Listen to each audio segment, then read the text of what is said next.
मेरे पापा की डेथ हो गई थी, लेकिन बैंक ने कहा कि पैसे निकालने के लिए मेरे पापा को खुद आकर साइन करना होगा। जी हाँ, आपने सही सुना। पापा की अंतिम क्रिया के अगले ही दिन मैं उनका बैंक कार्ड लेकर बैंक पहुंच गया। उस कार्ड में 20 लाख युआन थे जो पापा ने पूरी जिंदगी बचत करके मेरे लिए जमा किए थे। मैं काउंटर पर death certificate, house hold registration, ID card और वो सारे डॉक्यूमेंट्स रख दिए जो ये साबित करते थे कि पापा मेरे पापा थे और मैं उनका इकलौता बेटा हूं। लेकिन काउंटर के पीछे बैठी लेडी स्टाफ ने मेरी तरफ ढंग से देखा तक नहीं, बस ठंडे अंदाज में बोली, डॉक्यूमेंट्स कंप्लीट नहीं है। मैं हैरान रह गया। क्या कमी है? विल का notarisation, death certificate, cremation certificate, relationship proof, सब कुछ तो यहां है।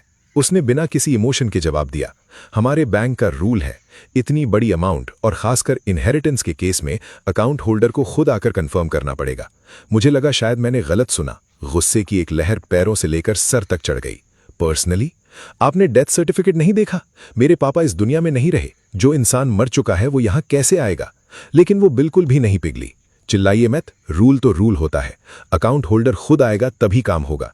अगर रूल पसंद नहीं है तो मैनेजर से बात कीजिए, मुझसे बहस मत कीजिए। मैं उसकी नेम प्लेट को घूरने लगा। उसका नाम था फैंग मिन। लाइन में खड़े एक बुजुर्ग से रहा नहीं गया। उन्होंने कहा, बेटी, इनका केस अलग है, थोड़ा इंसानियत दिखाओ। आदमी मर चुका है, अब कैसे आएगा? फैंग मिन ने तुरंत तीखा जवाब दिया, रूल ही रूल है। अगर बाद में कोई प्रॉब्लम हुई तो जिम्मेदारी आप लोग लेंगे। बेवजह दूसरों के मामले में मत पड़िए। मैं उसकी ठंडी और बेरहम शक्ल को देखता रहा। मेरा सीना गुस्से से उठ नीच हो रहा था। मैं झुककर काउंटर के पास गया, एक एक करके अपने सारे डॉक्यूमेंट समेटे और धीरे से सिर्फ उसके सुनने लायक आवाज में बोला, ठीक है, रूल चाहिए ना? अकाउंट होल्डर को खुद आना है ना? मैं अपने पापा को खुद लेकर आता हूं। ये कहकर मैं बैंक से बाहर निकल गया। फैंग मिन की वो तंज भरी मुस्कान और उसकी बातें मेरे दिमाग में गूंज रही थीं। ये कोई रूल नहीं था, ये सिर्फ जलील करना था और एक ऐसे बेटे को दोबारा दर्द देना था जिसने अभी अभी अपने पिता को खोया था। बैंक से निकलते ही मैं सीधा शहर के बाहर मौजूद तियानली लॉ फर्म गया। वहां के हेड अंकल वैंग मेरे पापा के कई सालों पुराने दोस्त थे और बचपन से मुझे जानते थे। उन्होंने मुझे देखते ही पूछा, शाओ यू, क्या हुआ? तुम्हारा चेहरा इतना उदास क्यों है? मैंने पूरी कहानी उन्हें बता दी। सब कुछ सुनने के बाद वो भी गुस्से से भर गए। ये सिर्फ इनकॉम्पिटेंस नहीं है, ये जानबूझकर परेशान करना है। छोटी सी अथॉरिटी मिल गई और उसका गलत इस्तेमाल कर रहे हैं। उनकी बात सुनकर मेरे दिल का बोझ थोड़ा हल्का हुआ। मैं बोला, अंकल वैंग, अगर बैंक को मेरे पापा की पर्सनल प्रेजेंस चाहिए तो मैं उन्हें सच में बैंक लेकर जाऊंगा। वो एकदम चौंक गए। क्या मतलब? मैंने मजबूत आवाज में कहा, मैं फ्यूनरल होम जाऊंगा, पापा का क्रिस्टल कॉफिन और उनकी बॉडी को बैंक के हॉल में लेकर आऊंगा। फिर सबके सामने उस फांग मिन से पूछूंगा, क्या अब अकाउंट होल्डर पर्सनली प्रेजेंट माना जाएगा? अंकल वैंग ने मुझे शांत करने की कोशिश की। मैं समझता हूं तुम कितने दुखी हो, लेकिन अगर गलत कदम उठाया तो तुम सही होते हुए भी कानूनी मुश्किल में फंस सकते हो। मैं बोला, इसीलिए तो मैं आपके पास आया हूं। मैं हर कदम कानून के दायरे में रहकर उठाना चाहता हूं। जब उन्हें सिर्फ रूल्स की लैंग्वेज समझ आती है तो मैं भी उनसे रूल्स में ही बात करूंगा। फिर मैंने अपना पूरा प्लान बताया। सबसे पहले सिविल अफेयर्स डिपार्टमेंट और फ्यूनरल मैनेजमेंट ऑफिस से डेड बॉडी के टेम्परेरी ट्रांसफर की लीगल परमिशन लेना, फिर पूरी प्रोसेस की ऑडियो और वीडियो रिकॉर्डिंग करना, लाइसेंस्ड फ्यूनरल कंपनी से प्रोफेशनल व्हीकल और स्टाफ अरेंज करना ताकि पापा की बॉडी के साथ पूरा सम्मान बना रहे, और मीडिया को पहले ही इन्फॉर्म कर देना, लेकिन बिना पब्लिसिटी किए। अगर कोई रोकने की कोशिश करे तो हर चीज का इंडिपेंडेंट रिकॉर्ड हो। मैं सबको दिखाना चाहता था कि मैं हंगामा नहीं कर रहा, मैं सिर्फ उनके ही बनाए हुए बेकार रूल्स का पालन कर रहा था। मैं चाहता था कि पूरी दुनिया देखे कि एक बैंक के बेवकूफी भरे रूल्स ने एक नए नए पिता को खोने वाले बेटे को किस हद तक मजबूर कर दिया। अंकल वैंग ने मेरी तरफ देखकर कहा, बहुत बढ़िया, अगर वो रूल्स की बात करते हैं तो हम भी रूल्स के हिसाब से ही चलेंगे। कानून की जिम्मेदारी मेरी। मैं सिविल अफेयर्स डिपार्टमेंट से बात करता हूं, फ्यूनरल कंपनी अरेंज करता हूं और मीडिया के पुराने रिपोर्टर्स को भी इन्फॉर्म कर देता हूं। उनके सपोर्ट के बाद मेरी सारी हिचकिचाहट खत्म हो गई। उन्हें रूल्स चाहिए थे, हम उन्हें रूल्स देंगे। उन्हें अकाउंट होल्डर चाहिए था, हम अकाउंट होल्डर को ही लेकर जाएंगे। अब देखते हैं जब मेरे पापा का क्रिस्टल कॉफिन उनके बैंक के बीचों बीच रखा होगा, तब फांग मिन और उसके मैनेजर्स के चेहरे का रंग कैसे उड़ता है। अगली सुबह अंकल वैंग का फोन आया। सारी लीगल परमिशंस मिल चुकी थीं। मैं फ्यूनरल होम पहुंचा। पापा क्रिस्टल कॉफिन में शांत लेटे हुए थे। मैं उनके सामने गहरा झुककर बोला, पापा, माफ कीजिएगा, आज आपकी आराम की नींद तोड़नी पड़ रही है, लेकिन आपकी इज्जत किसी भी चीज से ज्यादा जरूरी है। आज मैं आपके लिए इंसाफ लेकर रहूंगा। दोपहर के 2 बजे फाइनेंशियल स्ट्रीट हमेशा की तरह भीड़ से भरी हुई थी। तभी सफेद फूलों से सजी एक लंबी लिंकन हियर्स धीरे धीरे बैंक के सामने आकर रुकी। उसके पीछे हैजर्ड लाइट्स जलाती हुई 4 काली गाड़ियां भी रुक गईं। ये अजीब कॉन्वॉय देखकर सारे लोग रुक गए। मैं सबसे पहले गाड़ी से उतरा। मेरे पीछे 8 आदमी काले सूट और सफेद ग्लव्स पहने हुए बाहर आए। जैसे ही हर्स का पिछला दरवाजा खुला और धूप में चमकता हुआ क्रिस्टल कॉफिन नजर आया, पूरे माहौल में सन्नाटा छा गया। हर तरफ से मोबाइल कैमरास हमारी तरफ उठ गए। सिक्योरिटी गार्ड्स भागते हुए आए। तुम लोग क्या कर रहे हो? ये बैंक है, यहां हंगामा नहीं हो सकता। मैंने सिविल अफेयर्स डिपार्टमेंट की परमिशन उनके सामने रखते हुए कहा, यह लीगल ट्रांसफर है। आप लोगों ने इनहेरिटेंस के पैसे निकालने के लिए अकाउंट होल्डर की पर्सनल प्रेजेंस मांगी थी, इसलिए मैं अपने पापा को खुद लेकर आया हूं। मेरी आवाज ज्यादा तेज नहीं थी, लेकिन हर शब्द बैंक के बाहर खड़े हर इंसान तक पहुंच गया। अगले ही पल भीड़ में हंगामा मच गया। क्या बैंक ने एक मरे हुए आदमी को खुद पैसे निकालने बुलाया? ये मजाक है या सच? ये तो हद हो गई। वीडियो बनाओ, इस बैंक का असली चेहरा सबको दिखाना चाहिए। लोगों की आवाजें और नाराजगी की गूंज पूरे एरिया में फैल गई। मैंने किसी की तरफ ध्यान नहीं दिया, बस उन 8 आदमियों को इशारा किया। बैंक का ग्लास डोर धीरे धीरे खुला और वो लोग बड़े सम्मान के साथ मेरे पापा का क्रिस्टल कॉफिन उठाकर सीधा बैंक के मेन हॉल में बीच ले गए। जैसे ही बैंक के अंदर मौजूद लोगों ने एक कॉफिन को हॉल के बीच आते देखा, पूरा हॉल सन्न रह गया। हर तरफ से चीखने और हैरानी भरी आवाजें आने लगी। काउंटर पर बैठी फैंग मिन, जो कुछ देर पहले एक अमीर लेडी से हंस हंस कर बात कर रही थी, उसके चेहरे की मुस्कान पल भर में गायब हो गई। हॉल मैनेजर वू जिया वे, जो लॉबी का इंस्पेक्शन कर रहा था, उसके चेहरे की बनावटी स्माइल भी जम गई। वो गुस्से से चिल्लाया उठा, ये क्या हो रहा है? सिक्योरिटी, सिक्योरिटी, सब कहां मर गए? इन लोगों को तुरंत बाहर निकालो। मैं बिल्कुल शांत था। बिल्कुल बुलाओ, पुलिस के सामने ही बता देना कि तुम्हारे बैंक के रूल्स कितने इंसानियत से भरे हुए हैं, और पूरा जैंगसेंग भी देख लेगा कि तुम लोगों ने एक नए नए पिता को खोने वाले बेटे को किस हद तक मजबूर कर दिया कि उसे अपने बाप का कॉफिन बैंक लाना पड़ा। मेरी बात सुनकर भीड़ भी मेरे सपोर्ट में बोलने लगी। बिल्कुल सही कह रहा है, बैंक वालों ने हद कर दी, पुलिस को ही फैसला करने दो। वू जियावे को समझ आ गया कि मामला उसके कंट्रोल से बाहर निकल चुका है। घबराहट में उसने तुरंत 110 पर कॉल की। रोते हुए लहजे में बोला, हेलो पुलिस, यहां याओजिन बैंक फाइनेंशियल स्ट्रीट ब्रांच में एक आदमी कॉफिन लेकर आ गया है, जल्दी आइए। फोन रखकर वो मुझे धमकी देने लगा, बस रुक जाओ, पुलिस आती ही होगी, तब देखते हैं तुम्हारा क्या होता है। कुछ ही देर बाद पुलिस सायरन की तेज आवाज फाइनेंशियल स्ट्रीट में गूंज उठी। 2 पुलिस कार्स बैंक के बाहर रुक गईं। वू जियावे उन्हें देखते ही भागता हुआ गया और एक मिडिल एज्ड पुलिस ऑफिसर का हाथ पकड़कर बोला, ऑफिसर, आप लोग आ गए, जल्दी उस पागल को अरेस्ट कीजिए, वो कॉफिन लेकर बैंक के अंदर घुस गया है। ऑफिसर ने शांत तरीके से उसका हाथ हटा दिया। अपने एक यंग कांस्टेबल के साथ वो भीड़ के बीच से अंदर आए। जैसे ही उनकी नजर हॉल के बीच रखे क्रिस्टल कॉफिन और मेरे ऊपर पड़ी, उनके चेहरे पर भी एक पल के लिए हैरानी छा गई, लेकिन उन्होंने बिना जल्दबाजी किए पूरा सीन देखा। गुस्से से भरी भीड़, मोबाइल फोन्स की लाइव रिकॉर्डिंग और काउंटर पर रखी मेरे पापा की ब्लैक एंड व्हाइट फोटो। उन्हें तुरंत समझ आ गया कि मामला उतना सिंपल नहीं था। ऑफिसर ने शांत आवाज में कहा, मैं चैंगसी पुलिस स्टेशन का स्टेशन हाउस ऑफिसर हूं, मेरा सरनेम ली है। बेटा, जरा शांति से बताओ कि असल में हुआ क्या है। मैं खड़ा हुआ और उन्हें हल्का सा सलाम किया, फिर फांग मिन और वू जियावे की तरफ इशारा किया, लेकिन वू जियावे बीच में ही बोल पड़ा, ऑफिसर ली, ये लड़का 20 लाख युआन की इनहेरिटेंस निकलवाने आया था। हमने सिर्फ बैंक का रूल बताया था कि अकाउंट होल्डर को खुद आना होगा या प्रॉपर नोटराइज डॉक्यूमेंट्स होने चाहिए, लेकिन ये। ऑफिसर ली ने उसकी बात बीच में ही रोक दी।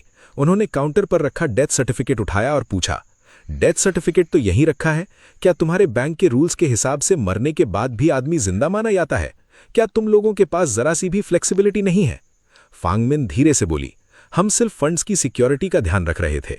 तब भीड़ में खड़ी एक आंटी जोर से बोली, सिक्योरिटी? ये सिक्योरिटी नहीं, जुल्म है। आदमी का बाप अभी मरा है और तुम लोग उसको और जलील कर रहे हो, जरा भी शर्म नहीं आती? इसके बाद लोग और भी जोर जोर से बैंक के खिलाफ बोलने लगे, लेकिन वू जियावेई और फांग मिन को अभी भी अपनी गलती का एहसास नहीं हुआ था। ऑफिसर ली ने सबको शांत रहने का इशारा किया। मैंने उन्हें सिविल अफेयर्स डिपार्टमेंट की लीगल परमिशन और पापा का डेथ सर्टिफिकेट दे दिया। ऑफिसर ने ध्यान से सारे डॉक्यूमेंट्स देखे, फिर मेरी तरफ देखा। उनकी आंखों में धीरे धीरे सख्ती की जगह हमदर्दी नजर आने लगी। उन्होंने वू जियावेई की तरफ मुड़कर कहा, मैनेजर वू, इस जेंटलमैन ने सारी लीगल परमिशंस ली हैं, इन्होंने कोई कानून नहीं तोड़ा, पुलिस के पास इन्हें रोकने का कोई लीगल अधिकार नहीं है। वू जियावेई हैरान रह गया, लेकिन ऑफिसर, ये कॉफिन लेकर बैंक के अंदर आ गया, क्या ये भी लीगल है? ऑफिसर ली ने सीधा जवाब दिया, ये सिर्फ आपके बैंक के रूल्स फॉलो कर रहा है। ये आपके बैंक का इंटरनल डिस्प्यूट है। पुलिस इसमें दखल नहीं देगी। हमारा काम सिर्फ लॉ एंड ऑर्डर मेंटेन करना है। ये कहकर पुलिस ऑफिसर सिर्फ भीड़ को कंट्रोल करने लगे। सबको साफ दिख रहा था कि पुलिस मुझे बाहर नहीं निकालने वाली थी। वूजिया वे की आखिरी उम्मीद भी टूट गई। तभी भीड़ में से एक टीवी रिपोर्टर कैमरा और माइक्रोफोन लेकर मेरे पास आ गई। उसने पूछा, सर, हम सिटी न्यूज चैनल से हैं। सोशल मीडिया पर आपका वीडियो वायरल हो रहा है। क्या आप कैमरे के सामने पूरी कहानी बता सकते हैं? कैमरा देखते ही वूजिया वेई और फांग मिन के चेहरे का रंग उड़ गया। अब मामला सच में पूरे शहर तक पहुंच चुका था। वूजिया वेई ने कैमरे को रोकने की कोशिश की, बंद करो, शूट मत करो, लेकिन रिपोर्टर ने तुरंत कैमरा बचा लिया। सिर्फ टीवी कैमरा ही नहीं, वहां मौजूद 100 से ज्यादा लोग अपने मोबाइल से लाइव स्ट्रीम कर रहे थे। मैं कैमरे के सामने खड़ा हुआ और शांत लेकिन भारी आवाज में बोला, मेरा नाम सुन जई यू है। मेरे पीछे जो फोटो रखी है वो मेरे पिता सुन चंग हाई की है। 3 दिन पहले उनकी डेथ हो गई। मैं उनके अंतिम संस्कार के लिए उनके अकाउंट से पैसे निकालने आया था, लेकिन बैंक ने कहा कि अकाउंट होल्डर को खुद आना होगा। उनके लिए बस एक ही बात थी, रूल तो रूल होता है। मेरी बात टीवी के जरिए पूरे शहर में पहुंच रही थी। रिपोर्टर की आंखें भी भर आईं। उसने माइक्रोफोन वूजिया वेई और फांग मिन की तरफ कर दिया। क्या इस जेंटलमैन की बात सच है? क्या आपके बैंक के रूल्स वाकई इतने बेइंसान हैं? वूजिया वेई के होंठ कांप रहे थे, लेकिन उसके मुंह से एक भी शब्द नहीं निकला। फांग मिन ने तो कैमरे की तरफ देखना तक छोड़ दिया। उसका पूरा शरीर कांप रहा था। उनकी खामोशी ही सबसे बड़ा जवाब बन चुकी थी। इसी वक्त मेरा फोन बज उठा। मैंने कॉल रिसीव कर ली। मैंने फोन का स्पीकर ऑन कर दिया। दूसरी तरफ से आवाज आई, हेलो, क्या मैं मिस्टर सुन जे यू से बात कर रहा हूं? मैं याओजिन बैंक का ब्रांच प्रेसिडेंट झू मिंग बोल रहा हूं। जैसे ही वूजिया वेई ने झू मिंग का नाम सुना, उसके पैर लड़खड़ा गए। वो लगभग जमीन पर गिर ही पड़ा। फोन पर झू मिंग घबराहट भरी आवाज में बोला, मिस्टर सुन, हमारे स्टाफ से बहुत बड़ी गलती हो गई। उन्होंने बैंक के रूल्स को गलत समझा और गलत तरीके से अप्लाई किया। मैं बैंक की तरफ से आपसे और आपके स्वर्गीय पिताजी से दिल से माफी मांगता हूं। फिर वो लगभग विनती करते हुए बोला, प्लीज मीडिया को और रिपोर्ट मत करने दीजिए। हम तुरंत आपके विड्रॉल का अरेंजमेंट करते हैं और बैंक की तरफ से हम आपको 2 लाख युआन एक्स्ट्रा कॉम्पेंसेशन भी देंगे। बस आपसे गुजारिश है कि इस मामले को यहीं खत्म कीजिए। मैंने ठंडी आवाज में बोला, प्रेसिडेंट जू, अब याद आई माफी? बहुत देर हो चुकी है। मैं पैसे के लिए नहीं लड़ रहा, मुझे सिर्फ इंसाफ चाहिए। इतना कहकर मैंने फोन काट दिया।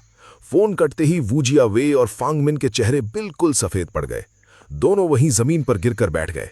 मैं चुपचाप अपनी कुर्सी पर बैठ गया और दीवार पर लगी घड़ी को देखने लगा। हर एक सेकंड की टिक टिक ऐसे लग रही थी जैसे किसी की नौकरी और करियर की उल्टी गिनती चल रही हो। लगभग 20 मिनट बाद एक काली ऑडी A6 बैंक के बाहर जोर से ब्रेक लगाते हुए रुकी। उसमें से खुद ब्रांच प्रेसिडेंट जू मिंग भागते हुए बैंक के अंदर आए। जैसे ही वो मेरे पास पहुंचे, झुककर बोले, मिस्टर सुन, मुझे माफ कर दीजिए। ये मेरी मैनेजमेंट की सबसे बड़ी गलती थी। आपको इतनी तकलीफ उठानी पड़ी। मैं शांत खड़ा रहा। मेरी डिमांड आपको याद है ना? जू मिंग तुरंत बोला, जी बिल्कुल। उसके बाद वो पलटा और वूजिया वे और फांग मिन की तरफ देखा। अब उसके चेहरे पर नम्रता नहीं, सिर्फ गुस्सा था। वो गरजते हुए बोला, वूजिया वे, फांग मिन, तुम दोनों बैंक के एम्प्लॉय होते हुए कस्टमर की मदद करने के बजाय उसे जलील करते रहे। तुम्हारे बुरे बिहेवियर ने याओजिन बैंक की रेप्यूटेशन को बहुत नुकसान पहुंचाया है और पूरे शहर में हमारी बदनामी कर दी है। इसी वक्त से तुम दोनों को जॉब से टर्मिनेट किया जाता है। तुम्हारी मिसकॉन्डक्ट फाइल हेड ऑफिस भेजी जाएगी और पूरी फाइनेंशियल इंडस्ट्री में तुम दोनों को परमानेंटली ब्लैकलिस्ट कर दिया जाएगा।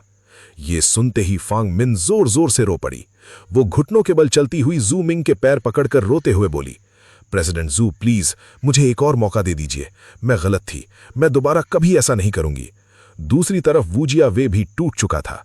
वो मेरे सामने घुटनों के बल बैठ गया और बार बार सर जमीन पर मारते हुए बोला, मिस्टर सुन, माफ कर दीजिए, मैं बहुत बड़ा बेवकूफ था। मेरे घर में बीवी और बच्चे हैं, उनके लिए मुझे माफ कर दीजिए। मैं उन दोनों को देखता रहा, लेकिन मेरे दिल में उनके लिए जरा सी भी हमदर्दी नहीं थी, सिर्फ ठंडी सी तसल्ली थी। मैंने उनकी तरफ तक नहीं देखा, सिर्फ जू मिंग की तरफ नजर उठाई। वो तुरंत समझ गया। उसने सिक्योरिटी गार्ड्स को हुक्म दिया, इन दोनों को यहां से हटाओ। 2 गार्ड्स आए और वूजिया वे और फांग मिन को घसीटकर एक तरफ ले गए। उसके बाद जू मिंग ने अपने कपड़े ठीक किए। वो मेरे पापा के क्रिस्टल कॉफिन और उनकी फोटो के सामने आया। पूरे शहर के कैमरास के सामने एक बैंक प्रेसिडेंट जो हमेशा अपने पद का घमंड रखता था, उसने गहरा झुककर मेरे स्वर्गीय पापा को प्रणाम किया। मिस्टर सन चांग हाय, हमें माफ कर दीजिए। हमारे बैंक की वजह से आपके परिवार को इतनी बेइज्जती और दर्द सहना पड़ा। मैं याओ जिन बैंक की तरफ से दिल से माफी मांगता हूं। उस पल हर तरफ कैमरा फ्लैशेस चमक उठे। ये एक ऐतिहासिक लम्हा बन चुका था। भीड़ में से जोर की तालियां और खुशी की आवाजें आने लगीं। ये सिर्फ मेरी जीत नहीं थी, ये एक आम इंसान की जीत थी जो एक बेरहम सिस्टम के सामने अकेला खड़ा हुआ और आखिरकार जीत गया।